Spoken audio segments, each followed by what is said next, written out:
So this is going to be a pretty technical talk, and sorry for giving such a technical talk at 7:30, 7:15 p.m., but this is what I know how to do. So you must know this. I read about Netflix challenge about a couple of years ago, perhaps a bit more, and I got really excited. I thought it was a beautiful problem and started thinking about it. So let me remind you, for those of you who don't know. So Netflix released a beautiful data set that was about 500,000 users rating about 20,000 movies, and included about 100 million ratings. And ratings were numbers from integers between 1 and 5. And 5 means that you liked a lot the movie, and 1 that you didn't like it. So for instance, I don't know, this will be, I don't know, Trisha that liked a lot Avatar, right? I did like that. Me too. And with this data set came, a set of queries. So these were million queries for which the company knew the actual rating and asked the researcher to, predict the value as well as they could. And they awarded a prize if you could, predict these, ratings with root mean square error below 0.8563. Okay. And this was my reaction when I read about this. I read about this in New York Times. I said, I'm going to win this challenge. It's going to be very easy.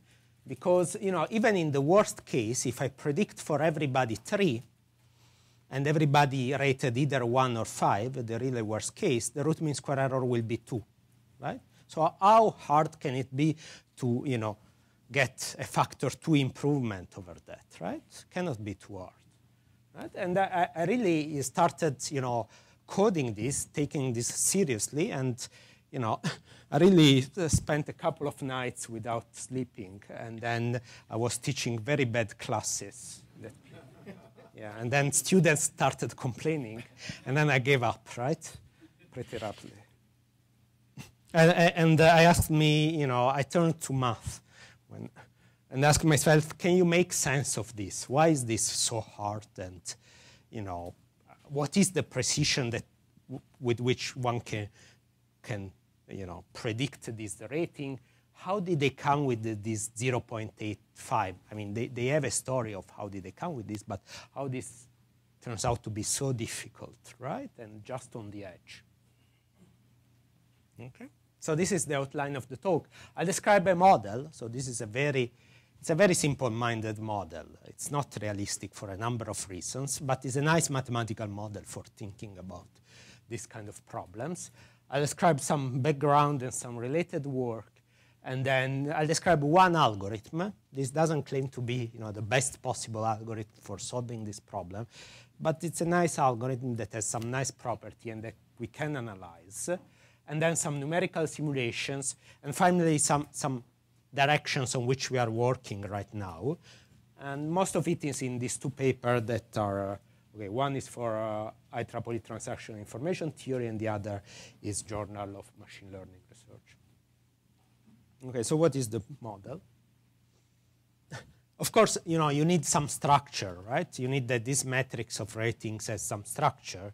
Otherwise, you won't be able to predict anything, right? So you need to assume something about this, the underlying matrix of ratings. And something that people do a lot in machine learning is that they assume that such data sets are approximately low rank. Okay, so low rank. So this is my matrix of rating. So I assume that there is somewhere a matrix of actual ratings that have been, that users would attribute to the movies. And so this is a product of U times with U as skinny matrix times sigma times V transpose. And U is M times R, and sigma is R times R, and V is N times R. Okay. And of course, I cannot pretend that the actual matrix of ratings is actually a low rank, exactly rank R. So So this is my M, but I can assume that is approximately low rank. So the actual matrix of ratings is perhaps this low rank model plus some disturbance, some corruption Z. And Z is arbitrary. Okay? And out of this matrix, please interrupt me if you have questions. Okay? So out of this matrix, I sample a subset of the entries. Okay? So there is a subset E of the entries of this matrix that is uniformly random. So, and as some size, given the size, so it has some size that is the size of E, and given the size, I take a uniformly random subset of entries, and I reveal them to you. Okay? And your job is to predict the underlying matrix from this sample. Okay? And okay, so I will use this notation, N superscript E is the the matrix that you obtain by zeroing all the entries that are not revealed. So E is the subset of entries that are revealed. So this is M plus Z, and the other are set to 0. Okay? So is the model clear? Sorry? So M, so the rating matrix is N. Okay? So it's a low rank plus Z. And Z is noise. So you want the goal that I'm going to ask is predict M given observation N, or given observation NE. Okay? And one other way of thinking of this sample that is uniformly random is that each entry is revealed to you with some fixed probability P. Okay? And I want to think of P as a very small number, or as of the number of revealed entries as very small. In the Netflix data set, the fraction of entries that are revealed is 1%. So I want to think of E as much smaller than M times N. Okay? So this is the sample that is revealed. And my goal in this model will be the following: find the function of the set of revealed entries and of the revealed entries that minimizes this metric, the root mean square error.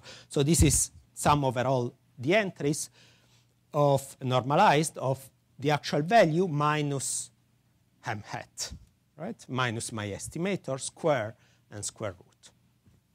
And another way of saying the same is that I want to minimize 1 over square root of Mn times the Frobenius norm of the difference between M and M hat.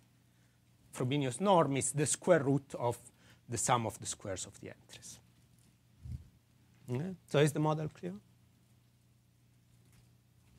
All right, so we have these problem parameters. We have the dimensions, M and N, and I want to think of them as roughly the same order. So I will think of the ratio. Sometimes I will use the ratio. Alpha is some number of order 1.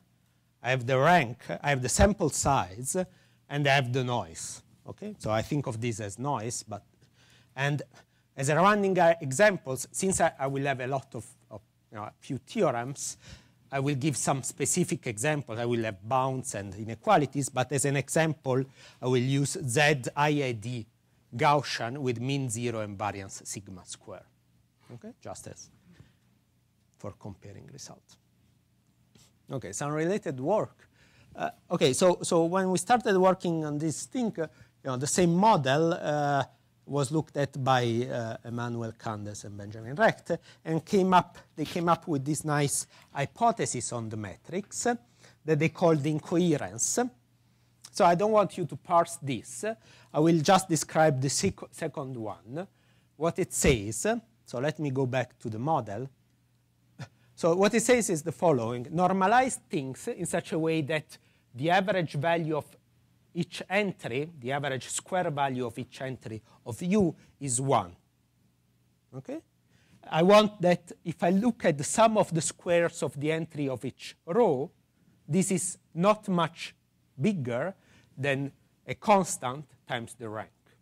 In other words, there is no row that has a norm much bigger than the average norm of the other rows. Okay? So the average norm of a row is R. I don't want any row to have a norm much bigger than a norm square much bigger than R, right?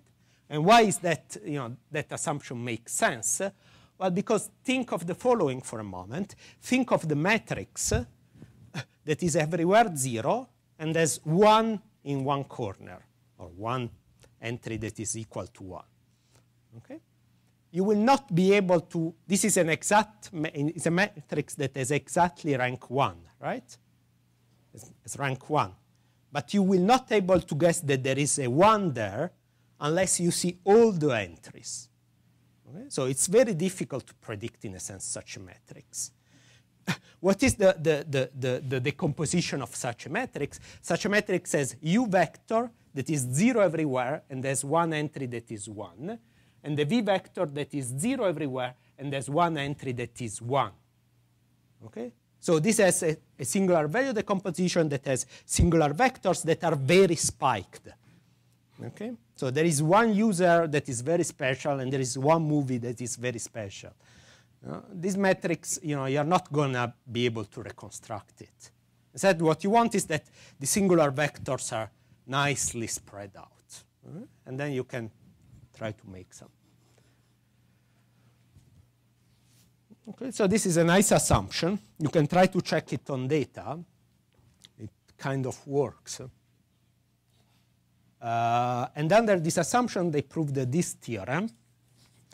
Okay, if M is incoherent, so it satisfies this, and the number of observed entries is bigger than a constant times the rank times roughly n to the 1.2, then with that probability, two things happen. The first thing is that, so this is in the noiseless case. So no noise, the matrix, the entries that I observe are exactly a subsample of a low-rank matrix. So two things happen. First, M is unique given the entries that you observe. So if you are able to search over all possible low-rank R metrics, you could reconstruct R. So this is nice, but is not particularly appealing computationally. But they prove also that is the unique minimum of a semi-definite program. Okay? So I will not describe, unless you ask me what is this semi-definite program. But this is something that you can solve in polynomial time. Okay?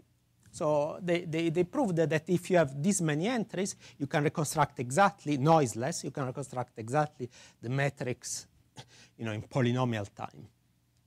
Okay? And this semi-definite program, in fact, was first introduced by Marianne Fazel, that was in her PhD thesis in Stanford.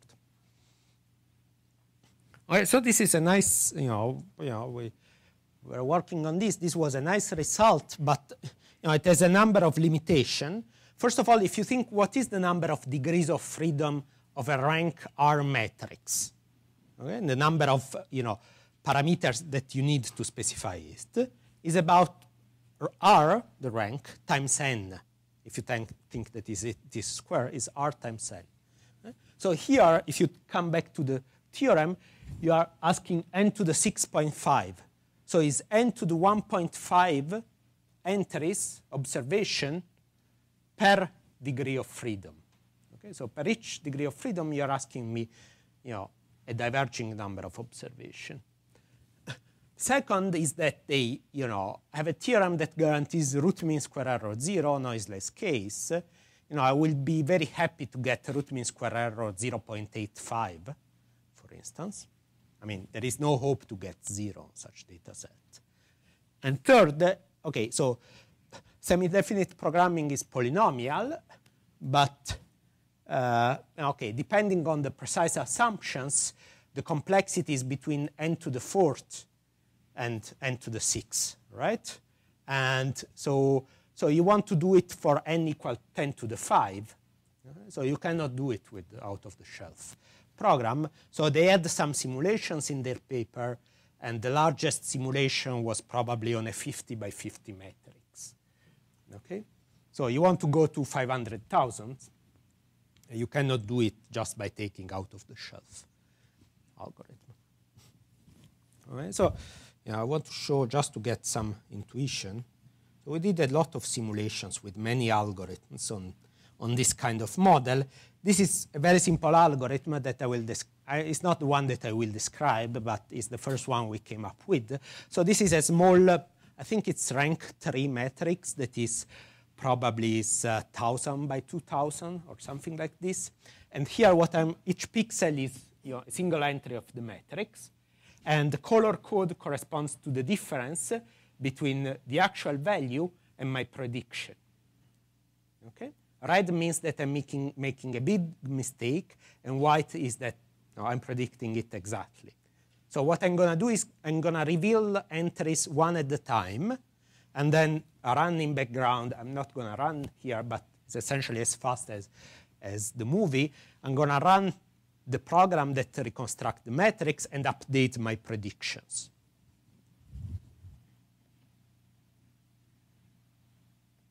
Okay, so you see these blue dots are the entries that I'm revealing to you. And you see the blue dots, a few blue dots appeared here and there, and the colors changed a little bit. But there is a lot of red. It's essentially as bad as at the beginning. I revealed some 100 entries perhaps. I didn't make much progress in my.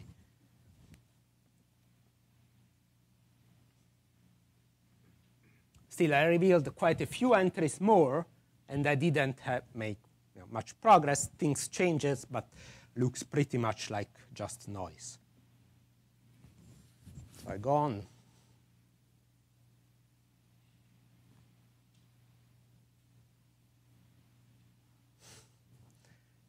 At some point, something pretty exciting happens, right? Yeah. What's your R times n where it transitions? What's the R times n value to get the phase transition? Okay, so you can plot this, very. So on this movie, it's difficult to judge where it is.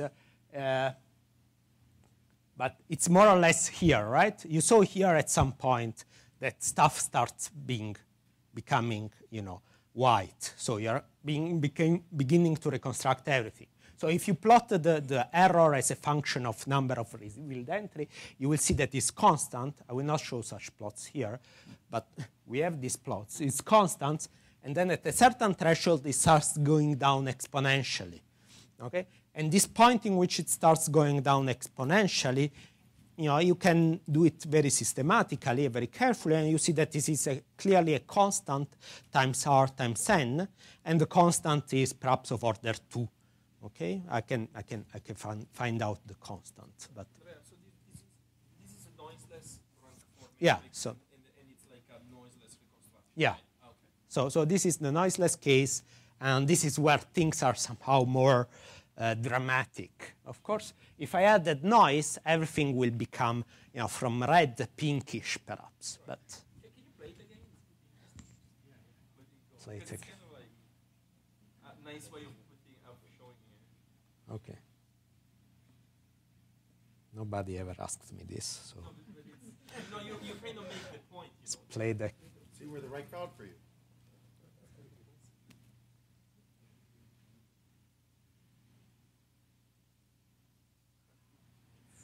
Yeah, what is pretty impressive is that until the point where things start working, things really don't work, right? Which is kind of interesting. It's not improving at all until that point. Right. Yeah, until some point, there is not enough, somehow critical. So this is this idea is really kind of collaborative filtering is really this, right? So, there is a cooperation of a lot of ratings that you use to improve the prediction. It's not that you improve the prediction of my value using a small neighborhood of values of my friends, but you use you really exploit a very different phenomenon. Is that you don't have many values locally, but you have globally things surpass a certain threshold, and then they start working out. Okay, so now I'll describe an algorithm. Again, this is an interesting algorithm. It has its defects. But, right, so what is the simplest thing that people would do, and people have studied in theoretical computer science really to death. Okay? They would do the following. You take the matrix NE, so this is the matrix with zeroed entry. You would compute the singular value decomposition. So this is left singular vector, right singular vector, and singular value. Think that you are ordering the singular values in decreasing order, sigma 1 bigger than sigma 2 bigger than sigma 3, etc. And just pick out the R largest singular value and put to 0 all the others. And then you have to rescale this by a factor. So this factor is 1 over the probability that each single entry is revealed. Right? So this factor has to be there just because if I zero a lot of entry, the average size of any entry becomes smaller. So I have to upsample that.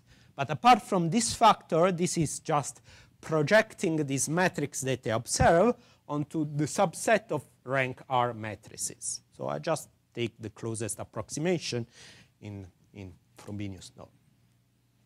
Okay, so this is, again, it has been studied to death. If you really try, so I want to get to R times n, right? Number of observed entries, R times n. If you just try to apply this trick, it doesn't give you anything on that scale. And the reason is the following, at least in this model, the reason is the following. Call the degree of a row or the degree of a column the number of samples on that row or on that column, right? In this model, if E, the number of total of entries, is of order n, then there is the row with the largest weight, so with largest number of observed entries, has about log n over log n observed entries. Okay? This is a kind of coupon collector calculation. If you just throw n balls into n bins, there will be a bin that has log n over log n entries, right? And if you do the singular value decomposition of such a matrix, there will be one row. That row, there will be one singular vectors that is essentially very large on that row and almost 0 everywhere else. Okay?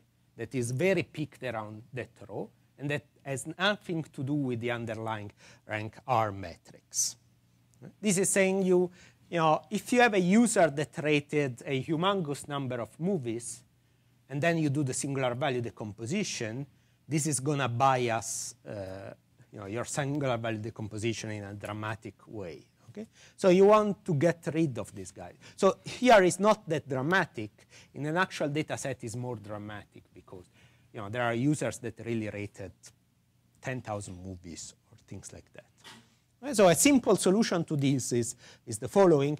If you have a row or a column that has more than twice the average number of observed entries, twice the average degree, just find them and take them out.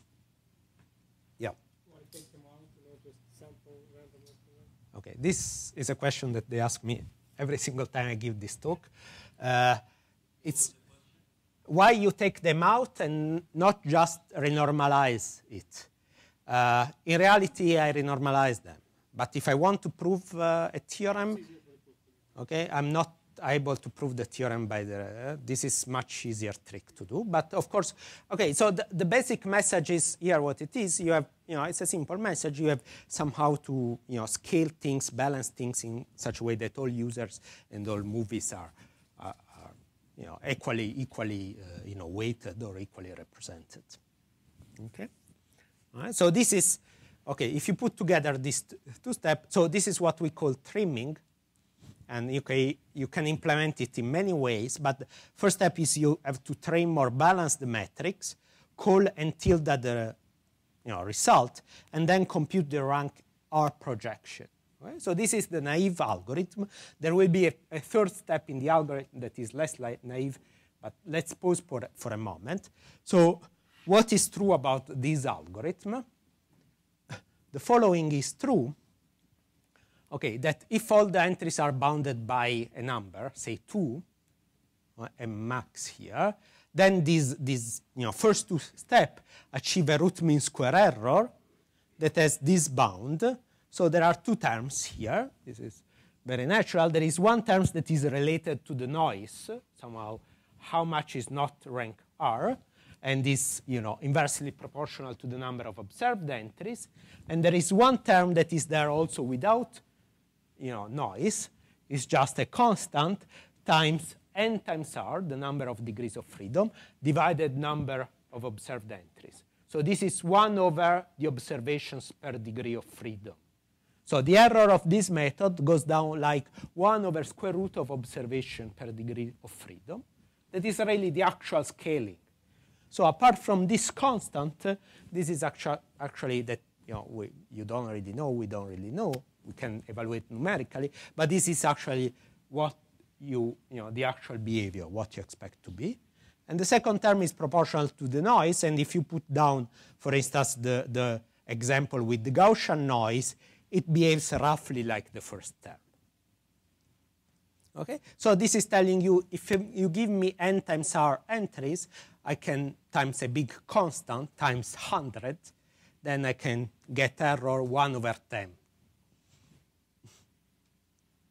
Okay? So this kind of results, were already there similar in theoretical computer science. The justification was mainly having fast linear algebra algorithm. This is one such result, probably one of the best such results. In the noiseless case, this is by Aklioptas and McSherry. And this says the following: if the number of observed entries is bigger than 8 log n to the 4th time n, and the entries are bounded, then you get the same error bound. Okay. Here there is a typo. This will be n times R divided by E. Okay. There is a small typo, but you get the same number, the same upper bound on the error, provided number of observed entries is bigger than this 8 log n to the 4 times n. So as usual in computer science, people don't work hard to deal with the log n. One friend of mine at MIT said to me once, "What are a few logs between friends?"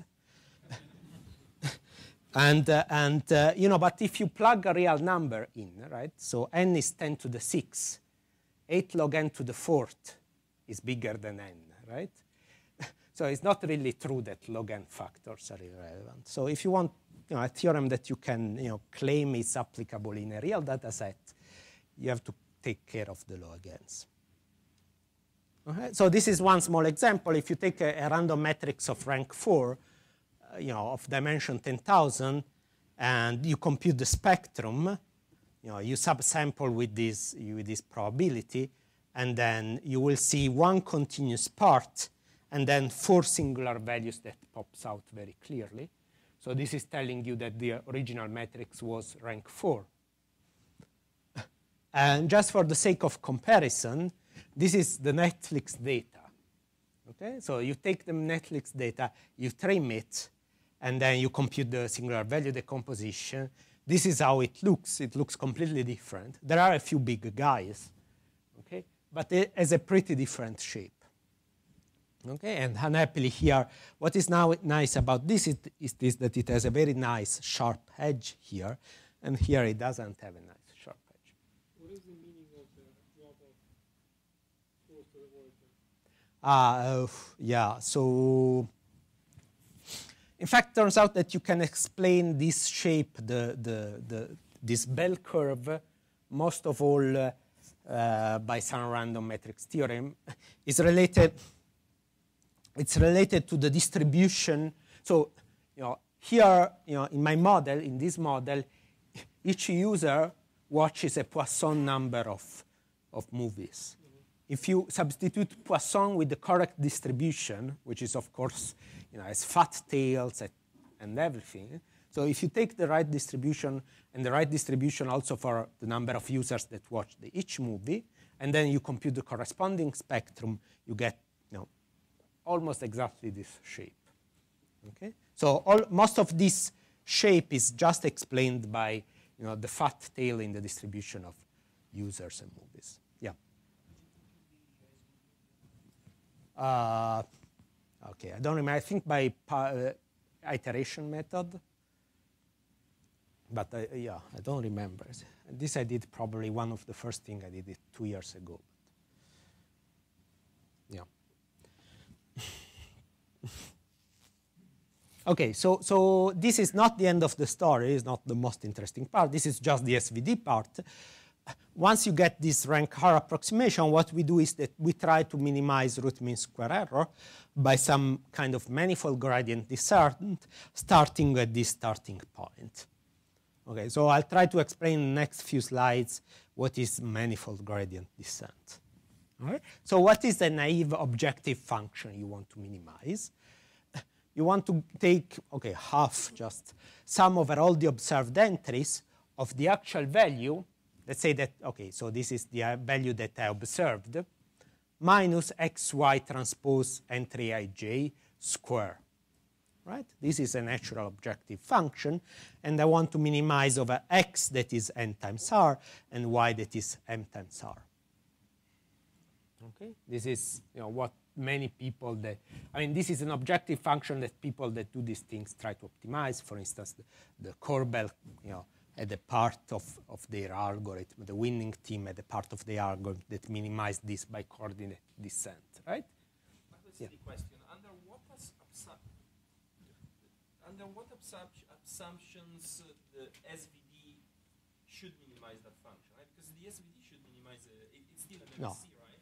No, the SVD minimizes, I'll talk about this in a moment, minimize the sum over all the n times m entries of mij minus this. This is minimizes just the this distance on the observed entries. Okay, all right. So this is what minimizing over the overall matrix. You're right. But this one minimizes and it doesn't make sense to minimize overall the overall matrix because you didn't observe the entries that you didn't observe. Okay, so the SVD is minimizing over all matrix by putting the entries that are not observed at zeros. That's right, which is a strong assumption. That is a strong assumption. The other question is here you don't do you don't throw away row and columns. Here you use all the observables. Yeah, exactly. Here you put back all the observable. So this is a nice function to optimize.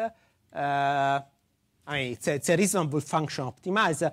Unhappily, it's not nice. It's a very, bad function. It's non-convex, but especially it has a lot of flat directions. Okay, there are a lot of directions in which this function is flat, and it has a lot of minima.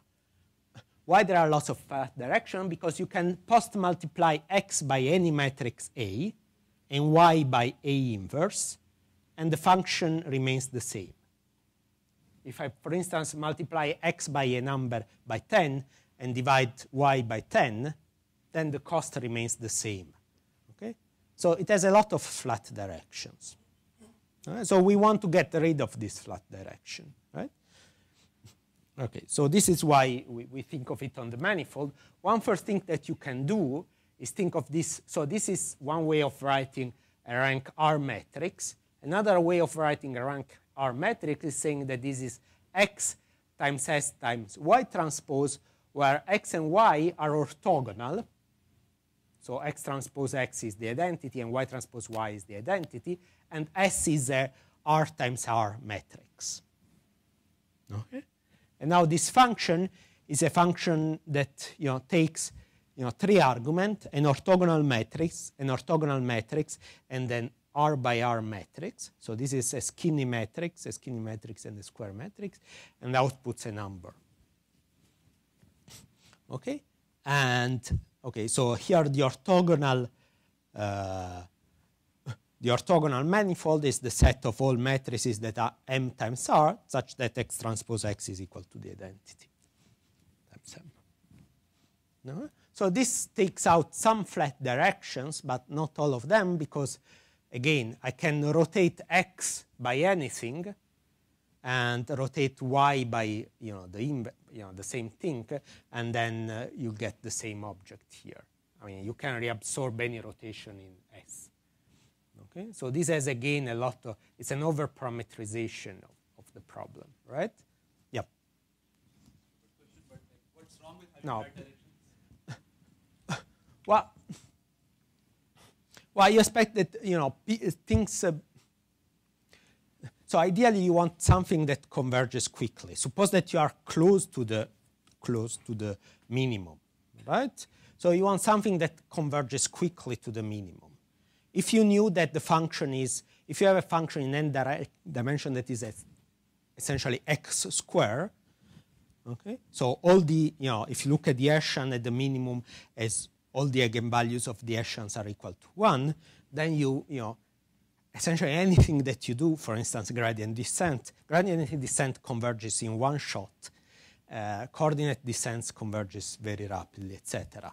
Now, if you take a function that has a large condition number, I mean, the Hessian has a large condition number, if you do, so this means that near the minimum looks like a valley that has, steep in one direction and flat in the other. If you do gradient descent, it will start going back and forth in the valley. It will take a lot, okay? Now, so you want somehow to define a function such that at least close to the minimum looks like a nice parabola, right? Not like a long elongated valley, right? So this is what I'm trying to build here, okay? It's not a stupid question. It's a very good question. Okay, so what we do to kill this flat direction is, okay, we take this function that I wrote down before, and I minimize over S, this little square matrix, explicitly. Why I can minimize over S? Because this is, S doesn't have any constraint, and it's a small r by r matrix, and this is a quadratic function in this small matrix. So a quadratic function can be, minimized, essentially explicitly without doing by matrix inversion, without doing any calculation. Okay? So you can think of the minimum as a function that is, essentially explicit, and now you have a function of just x and y, and this turns out to be not a function of really x and y, but a function defined on a Grassmann manifold. So it's what is this? It turns out to be just a function of the linear space spanned by the column of x and the linear space spanned by the column of y. In other words, it's a function of, you have this rank R matrix. You can define what is the column space of this rank matrix, the column, the row space of this rank R matrix, and this is just the function of these two dimension R spaces. Okay? So this is a function from the product x and y of these two Grassmann manifold. So the manifold of all subspaces of dimension R of R to the m is called Grassmann M-R. It has a fancy name that comes from 19th century, but it has a very well understood geometry. It's slightly more complicated than a sphere, but essentially everything that you understand on a sphere, you can understand on this. The sphere is, for instance, the Grassmann manifold with R equal 1, and with generic R is slightly more complicated, but not really. Okay? So now we have an algorithm, more or less, pretending that I explained you this. I have an algorithm. I just minimized by gradient descent of this Grassmann manifold. It's very, very well understood how to do that. And okay, this was the theorem just for comparison that I put on before. And this is the theorem that we have to the last part of the algorithm. So we call the algorithm OpSpace. Okay, now we have to assume this incoherence assumption that I tried to convince to you that is required. We have to assume that we have bounded condition number. And now that we have a number of observed entry that is a constant times n times the rank times the maximum of the rank and log n. So, okay, let me comment on that better. Then we achieve this error. It's a constant times 1 over, number of observed entry times this norm of the noise. This is the operator norm of the noise. Okay? So, for instance, in the case of Gaussian matrices, Gaussian noise with variance sigma z square, you get square root of Rn. You can evaluate this, and you get square root of Rn log n divided by E. Okay? So, just one comment on this. This is for bounded rank, for rank 4, say, this is n log n. So it is as good as it can get. You can prove that you cannot get better. You cannot do it with less entries than n log n. So this is essentially as good as it can get. For large rank, this is not that good because there is a factor r too much, but still is pretty decent. And here there is one, okay, let me comment this here. One nice thing that happens here is that you got rid completely of this term. So I told you just the SVD gives an error that is the sum of two terms. One is just sampling, and one is just noise. And what happens when you do, try to optimize the root mean square error? You get completely rid of the sampling error, modulo constants. Okay. So in particular, if there is no noise, so the underlying rank R matrix was exactly a rank R, then you could get exact reconstruction. Does that assume random sampling as opposed to your trimming? Yeah, here the algorithm I do in the first step, I do the trimming, and then in the next step, I keep all the entries. So. Oh,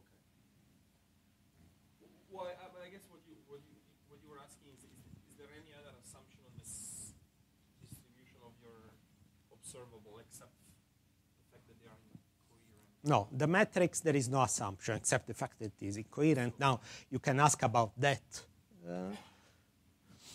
And actually, Siwong and Raghunandan did the simulation of trying to do the run the algorithm on the a real data set. They run it on the Netflix and then compute the incoherence parameter and check whether it's really true that the factors that you obtain are incoherent. And now the answer is so and so, right? I mean, you can look up in their paper the actual results of the computation. So there is a constant. This constant is relatively big, but it's not too bad an assumption.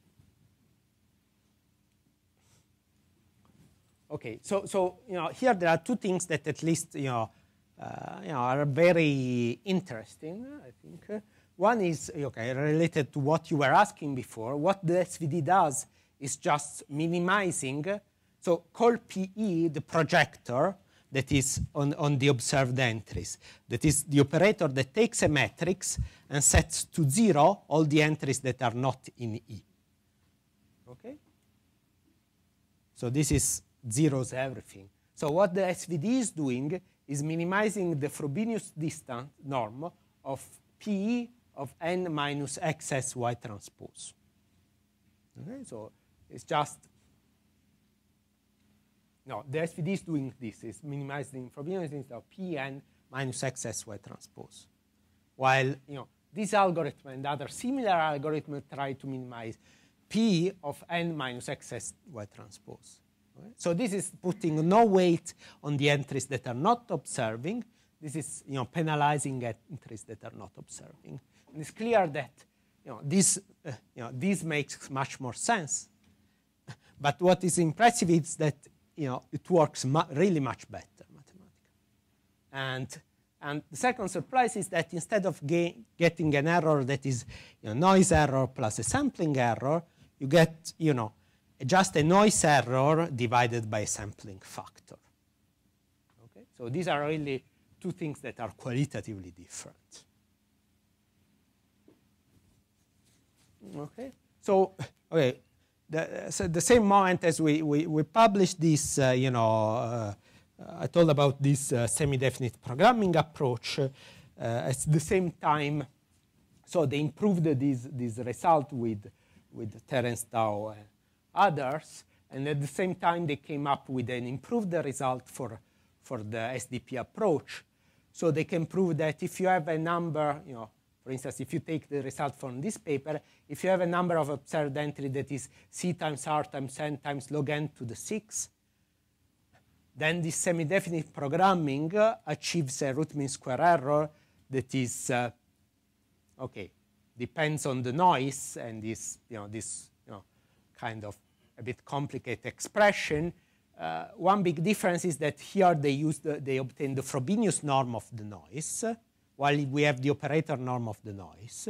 And there is roughly a factor square root of n between the two. Frobenius norm is square root of n times the operator norm. Okay, so for instance, this is what this gives in the case of Gaussian noise.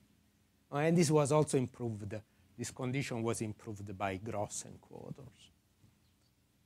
Okay, so if you compare just the bound on the error, you can easily get a lower bound that is sigma times square root of Rn over E. This is what you obtain if somebody gives U.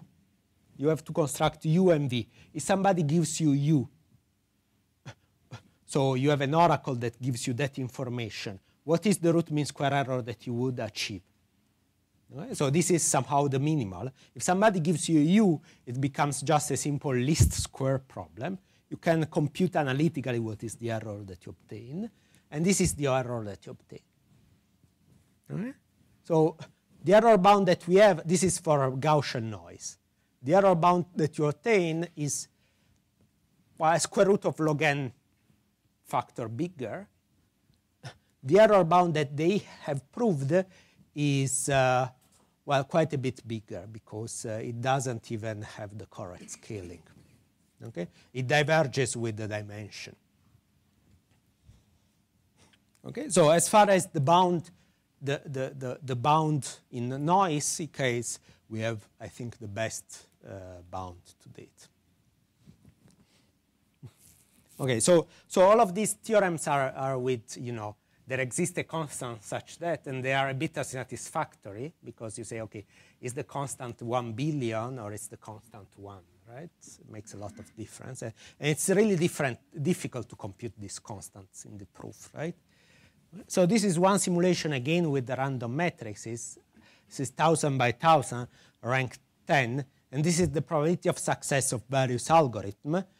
There is a lower bound or an upper bound on the probability of success that comes from my work of Singer and co-authors in Princeton.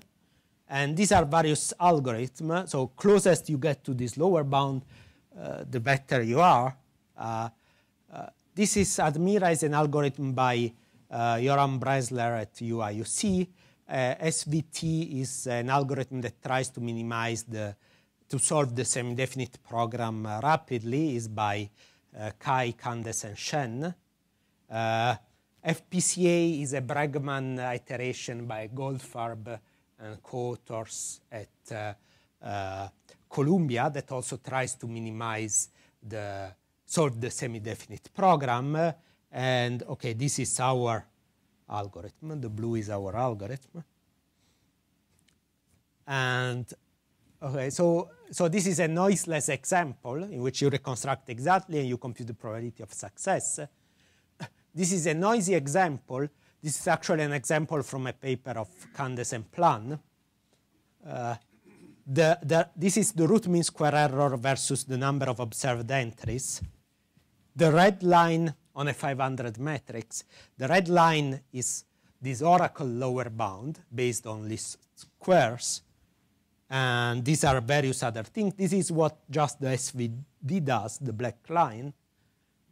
And then the semi-definite programming gets the green line. This Admira algorithm gets the purple line. And here in this case, we get extremely close to the actual lower bound. So in Gaussian noise,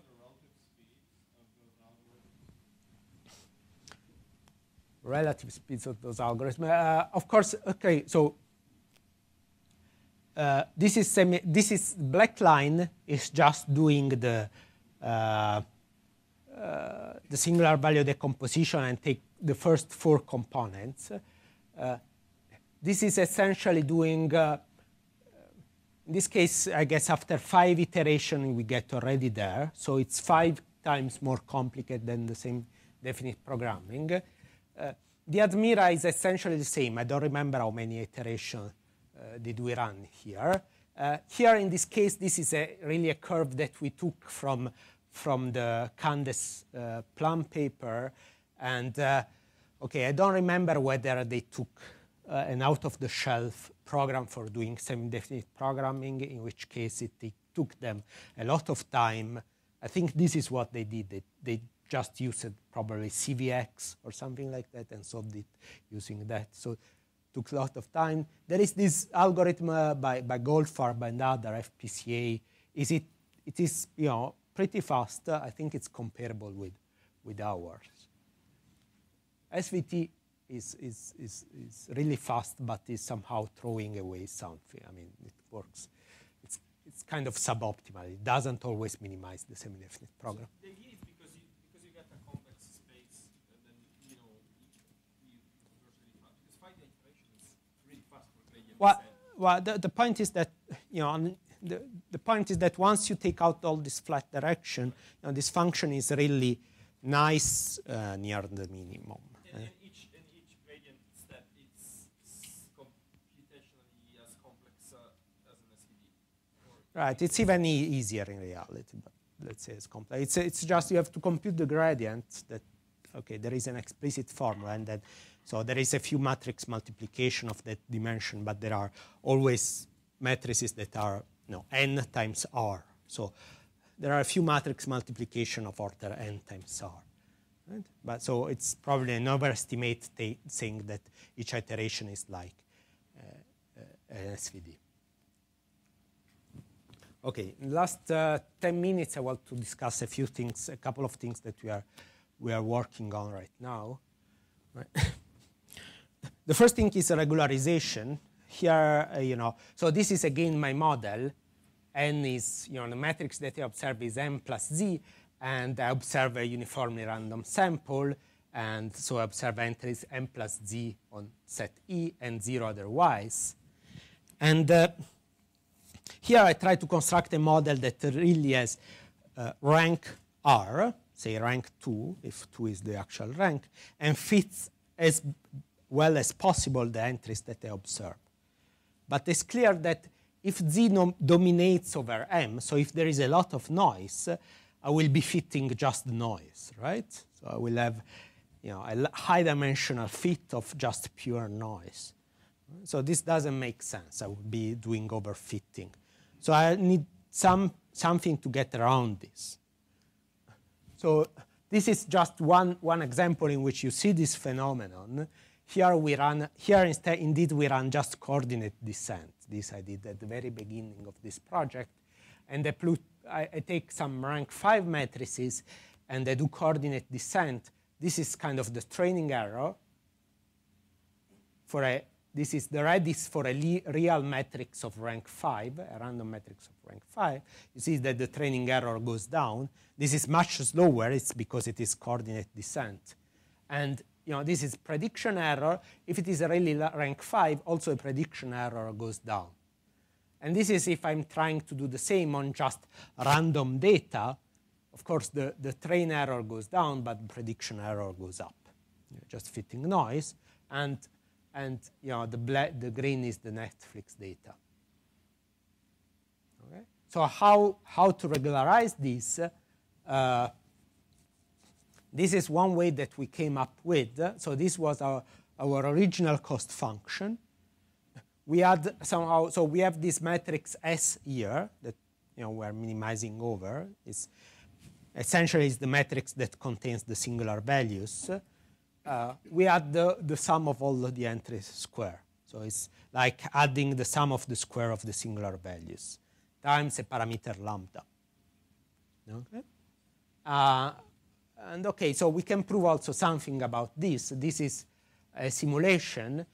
So what happened actually is that, my colleague Trevor Asti and Bob Tibshirani looked into the same problem and kind of wrote a paper in which they emphasized the effect of big noise and the importance of regularization. And they had the various algorithms to deal with this, and they compared it on some data. So we took the same data from their paper. So all the black line are algorithms that they came up with. But I want to focus on just this method with the parameter lambda added. Okay, so the red is just my OpSpace, our algorithm, without regularization. And here what I'm plotting, here I'm taking some matrix of rank 10, and trying to fit with matrices of various ranks, because a priori I don't know the rank. Okay?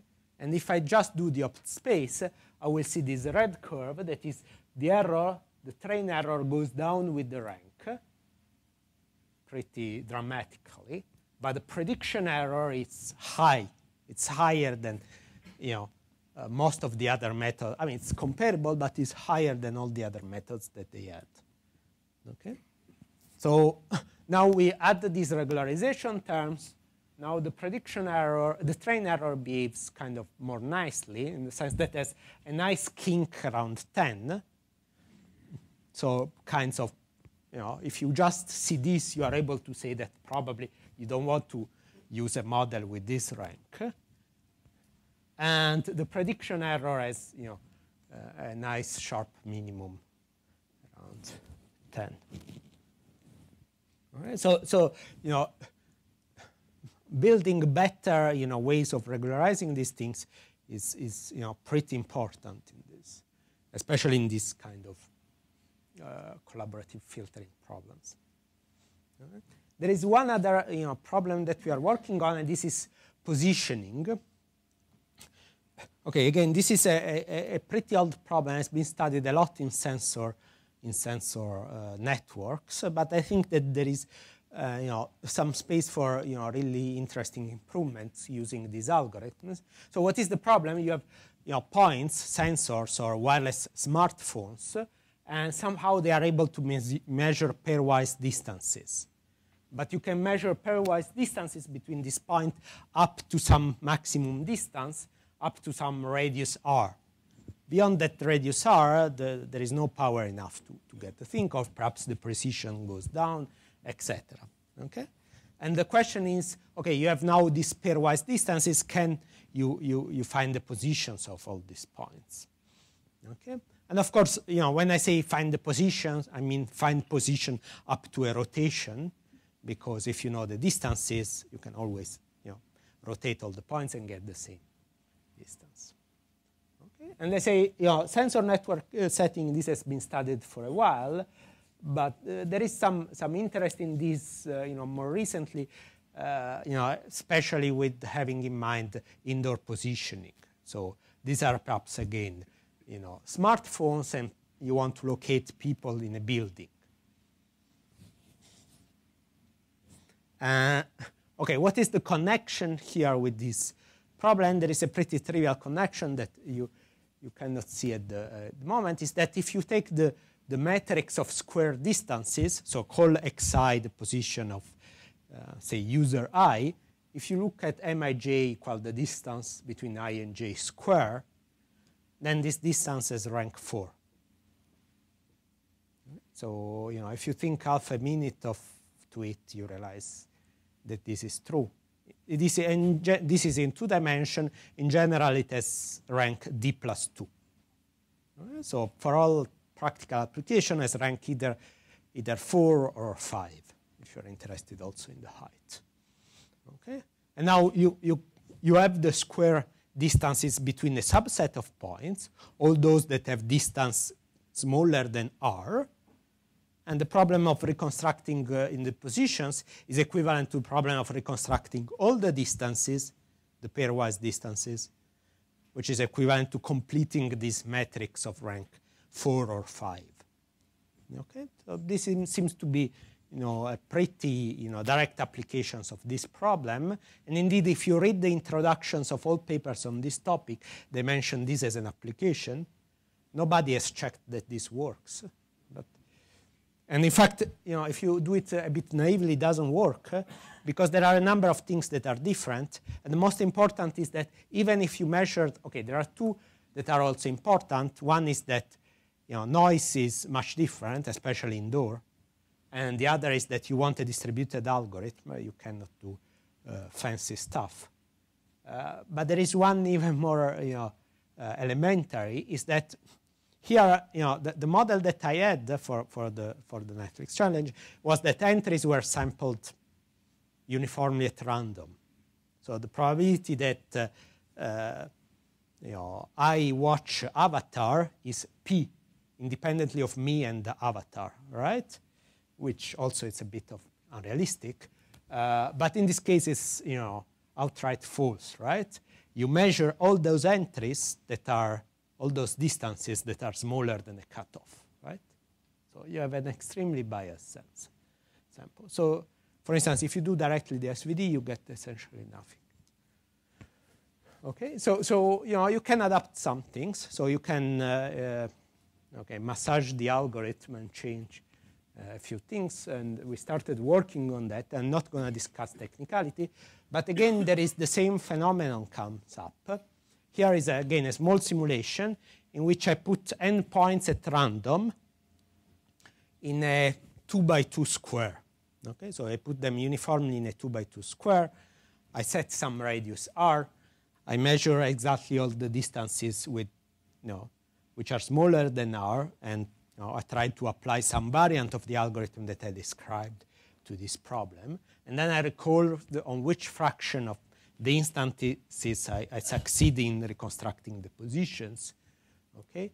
And you see, you get something that is, before for too small a range is 0, and then at a certain point, for too small a range, of course, the graph is disconnected. This graph of pairs that you measure is disconnected. Above a threshold, they become connected. And then there is another threshold above which the probability of success becomes close to 1. And this threshold becomes sharper and sharper, and it moves closer and closer to 0. The reason why it's moving closer to 0 is that the number of points is becoming higher and higher. So here is between 100 and 800 points, and therefore you have a denser and denser mesh, and the smaller and smaller radius is sufficient. And in fact, you can compute how this behaves. You can, one thing that it makes sense is divide r by the radius, the critical radius at which the threshold, the network, the graph becomes connected. Rcon, this is about log n over n, square root of log n over n. And now you see that if you divide by this, things fall onto each other. So this is 100, and then 200, 300, 200, 300, 500, 800. They all fall into each other. So this is telling you that essentially if I have a radius that is, say, 2 times the minimal radius at which the network become connected, then you can use this algorithm to reconstruct the positions exactly with high probability. Okay. And so I think, okay, so this has, again, to be pushed forward, but can lead to some improvement in these positioning problems. Okay. So just to summarize, okay, so this is something that I think people in practice and in some machine learning and experiments knew that you can do much better than doing singular value decomposition, but somehow we are only starting to understand this phenomenon really in a systematic way, what really means, what are the underlying assumptions, what are the algorithm that works. And it's a pretty dramatic and interesting phenomenon. And to a large extent, it's still open mathematically. I showed you some bounds, but there is gaps in all the existing bounds. There has been a large number of papers, and it has a lot of interesting applications. The one that we are working on is this positioning, but our recommendation systems is a standard one, and many others. Okay? That's all. Thanks.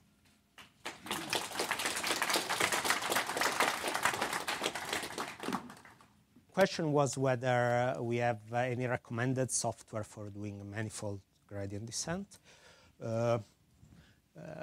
Not that I know. I mean, we programmed ourselves and we put it online, so you can find it.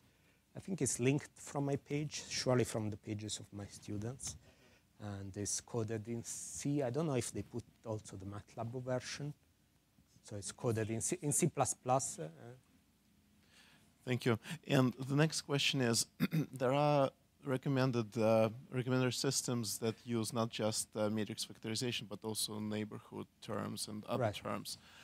Would this manifold gradient descent work just as easily with those extra terms in the penalty function? Yeah, I mean, a priori, it's not hard. It's not hard to add to modify a little bit this penalty function. Now, since we use just, in this thing we use gradient descent, so we want it to be differentiable, and we want to be easy to, it's easy if you can compute easily the gradient. This happens in many cases, not in all, right? But okay.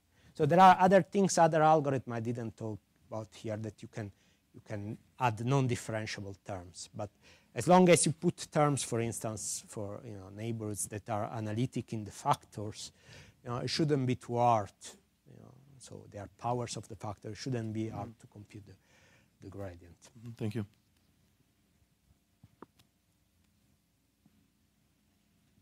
Yeah, I have a question about your first example for your future directions. Why does regularization for the scaling matrix improve the reduce the prediction error? I didn't get that. Well, for instance, put lambda to infinity, put lambda equal infinity, right? Then you will never see this phenomenon, right? Here, this phenomenon is that I'm fitting something. So this is the error that just predicting 0 to everybody gets. Okay, and of course, when you fit, you get a smaller training error. But the prediction error grows. Okay, so you are doing worse than predicting 0 for everybody. All right. So if you put a lambda equal infinity, you just shrink s to 0. S becomes 0, right? That's the minimum. So your prediction becomes identically 0.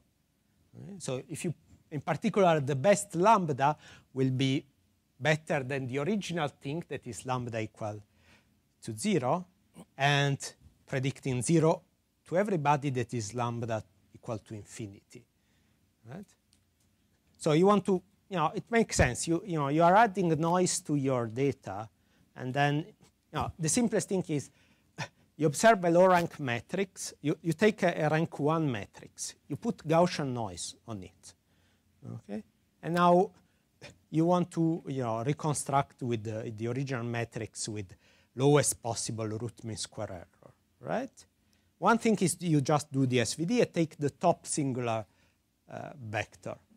Okay? But now if the noise is humongous, this will be crazy because you just get the top singular vector of Gaussian noise. So what you really have to do is take the top singular vector and shrink it, the top singular value and shrink it. Right? So this is just shrinking the top, the singular values somehow. I mean, it's doing something a bit different, but in that case, it's shrinking the singular values. There was one. Yeah. So, I have a bit of a silly question, and which I'll ask it just because I like to do that, just so that I could understand things a little better.